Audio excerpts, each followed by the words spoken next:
All right. So, hello everybody. Happy New Year.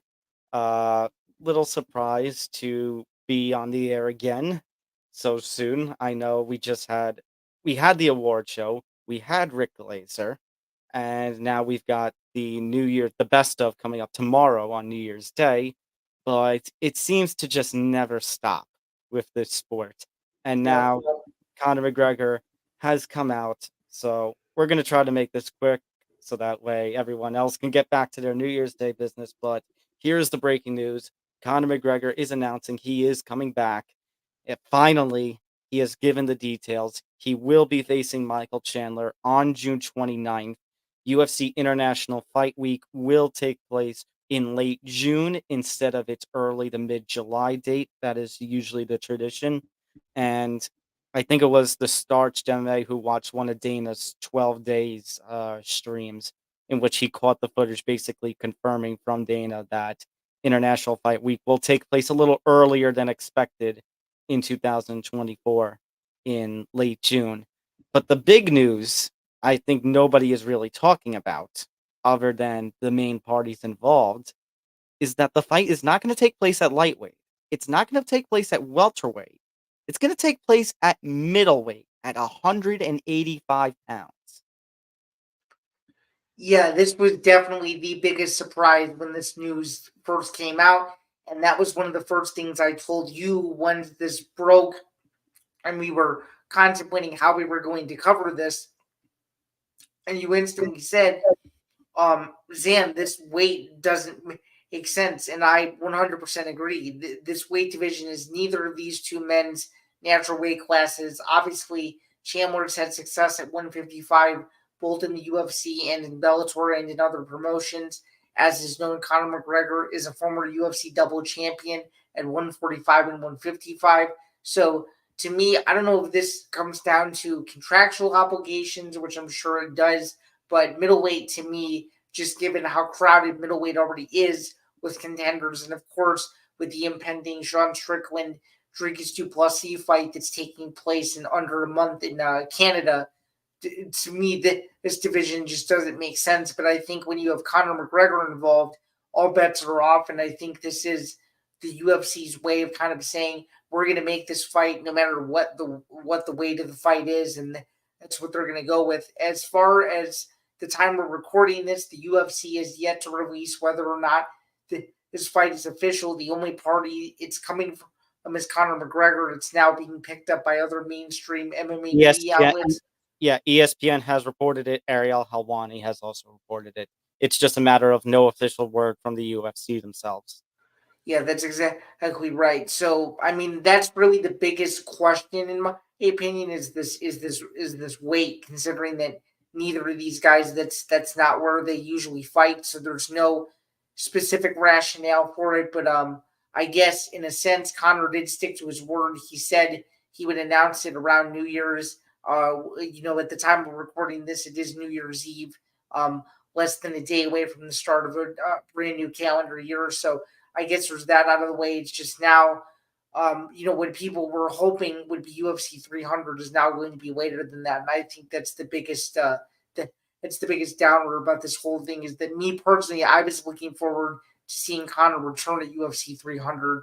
Alas, it'll be later in the summer, so we'll see what happens. I'm just glad that the fight is done according to him and that it is going to officially happen. Well, funny that you say that because Ariel tweeted right after that. International Fight Week is in fact slated for June 29th in Vegas. First time that IFW will be in June. It's usually the first or second Saturday in July. McGregor wanted to fight at 300. He pushed hard for it. He was ready, according to Helwani. But after meeting with the brass last week, they settled on June 29th. So, according to when he says with the brass, I'm going to assume UFC because I know in our little private chat you had mentioned that potentially maybe ESPN may have had a hand in also selecting an earlier International Fight Week date, you think? Yeah, that's just a theory that I have. I can't prove nor disprove that, but I think there's something else in the works, maybe in another sport or maybe in the realm of professional boxing that hinders early July from being a possibility. So the UFC settled in this date. But again, and I can't confirm nor deny it. I just know that based on looking at several combat sports schedules over the last several years, that might have something to do with it. especially if the report Rick Glazer told us earlier, well, I should just say a few days ago, is true, in which ESPN, I mean, pardon me, Endeavor will be acquiring Top Rank, which Top Rank is airing on ESPN, as does the UFC. So maybe there is something in the works for there. You have to also wonder, Zan, Endeavor also owns the WWE, and I had made mention when we talked about the Endeavor deal earlier this year to form TKO. Some of these events happening on the same day, like earlier this year, uh, WWE was running Backlash in San Juan, Puerto Rico, when Bad Bunny was making that guest appearance, but that was the same night as UFC 288. And I was saying those kind of nights where UFC and WWE, I mean, UFC pay-per-views and WWE PLEs are together, those may not happen.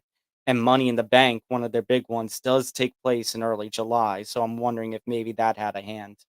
Well, and because you're more on the pro wrestling front, do you know when Money in the Bank is going to be taking place, or have they not made an official announcement? They have not made an official announcement. I think the latest pay-per-view, PLE rather, they have announced. I know WrestleMania is the weekend before UFC 300. Okay. Backlash is a month later in Paris.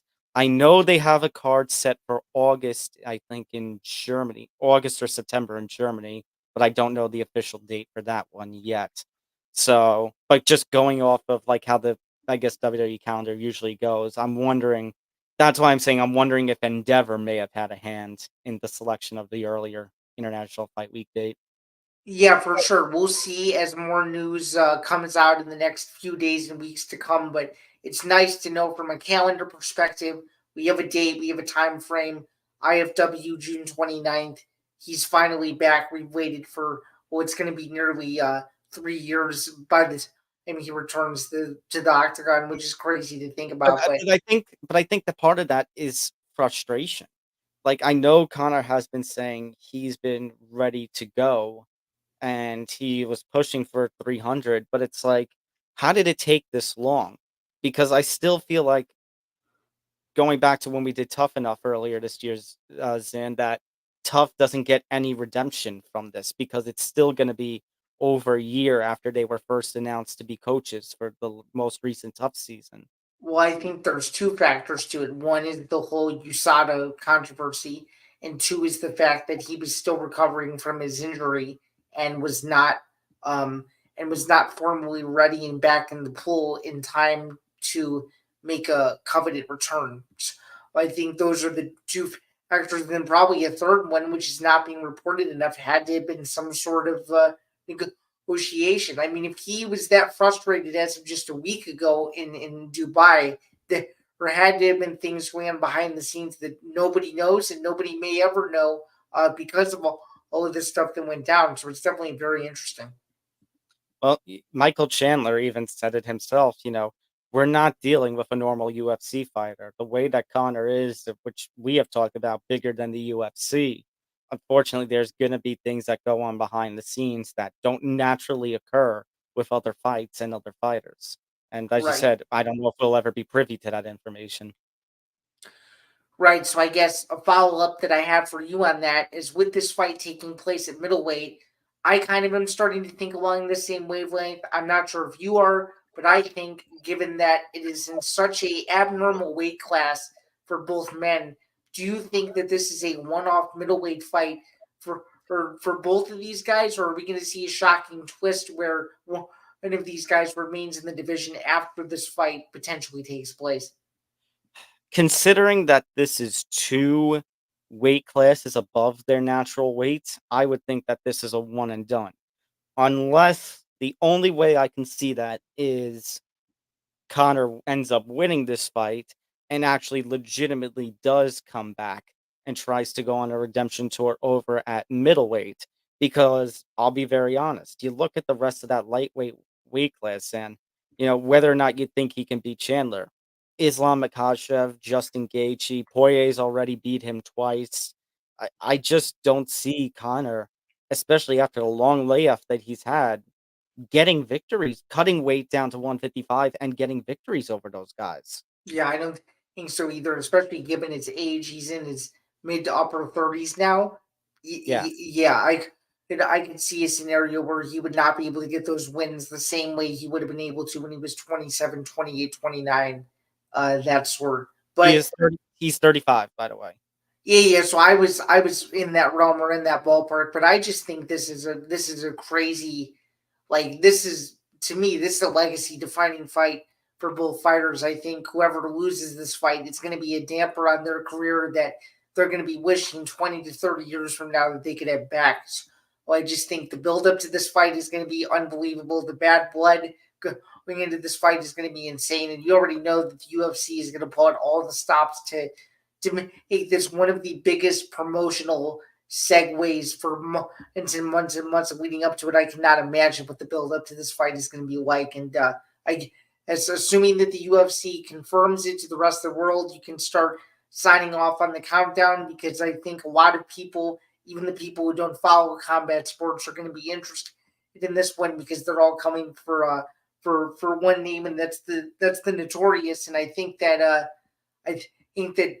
Chandler even tweeted, he's like, he wants Conor at his best form and at his best natural weight, and he's very, very much looking forward to competing at 185. So even though it doesn't make sense from a career standpoint, what we're used to them fighting at, I think what can draw the most eyeballs and the most attention is what the UFC is looking for. And, I think regardless of a number, people are still going to tune in and see it. And it got us to talking about potential main events for UFC 300. Oh, because now Connor's no longer going to be in the card, and we really came up with one or two particular options that actually make sense. Because as you alluded to just a minute ago, Leon versus Bilal more than likely is not going to sell what the UFC thinks it could. Like, it goes back to the question we've been asking for weeks on the show. If it's not Conor, if you've already booked O'Malley for UFC 299 and there's already controversy about his drawing power, given if what Aljo said in that interview, I forget with what outlet, comes true, that basically he and Sean O'Malley didn't sell in the way that they thought they could. If Volk, you already got Volk booked up for February. You got the Strickland DDP fight coming up in within a few weeks from now. And Islam supposedly isn't going to be ready till after Ramadan. Who do you have for UFC 300 at this point? Right now, it seems like Leon Edwards, because very conveniently enough, Leon Edwards told TNT Sports, not the US TNT, the UK TNT, that the plan right now he has with the UFC that he's in negotiations with is to fight against UFC 300, and according to Ariel Helwani, it would be against Bilal Muhammad, and then later in 2024, to have a fight in Birmingham, England, where he, I guess, would have the hometown crowd again.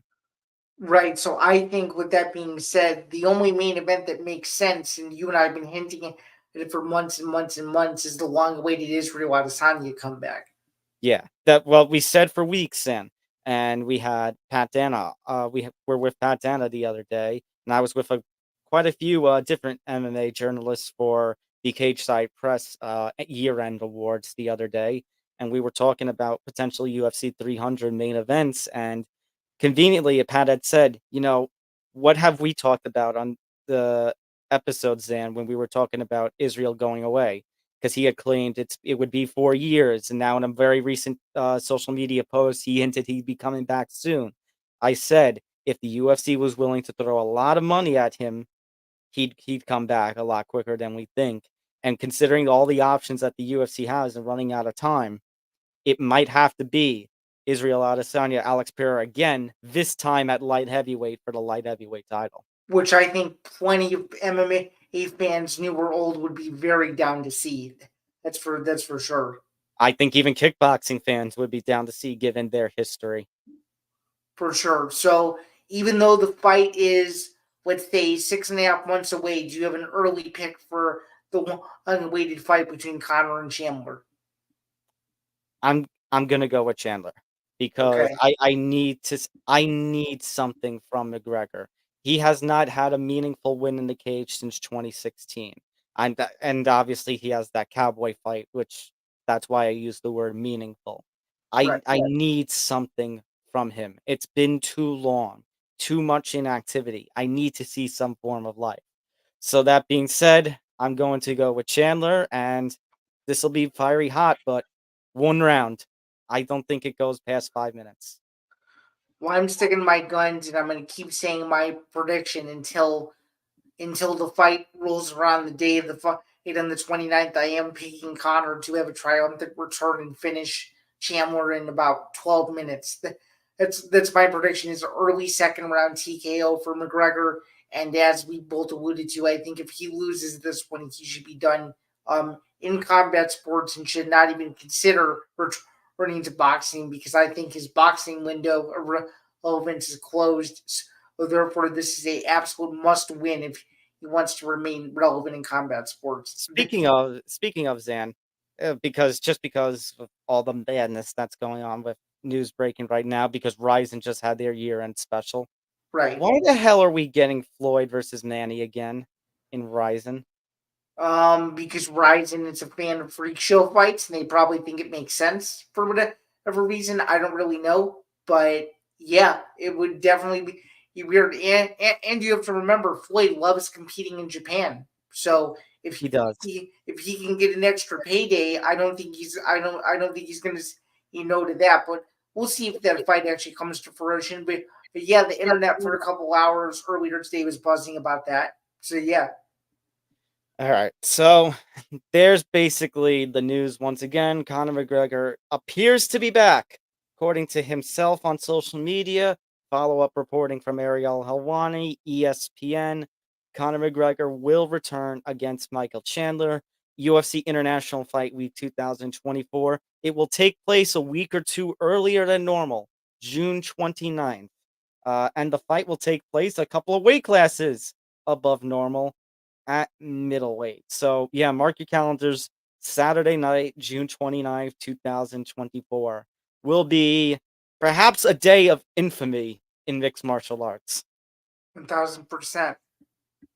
All right. So that's going to do it for now. We will have more information when the MMA Outsiders returns officially Tuesday, January 16th at our normal 7 p.m. Eastern, 4 p.m. Pacific time slot.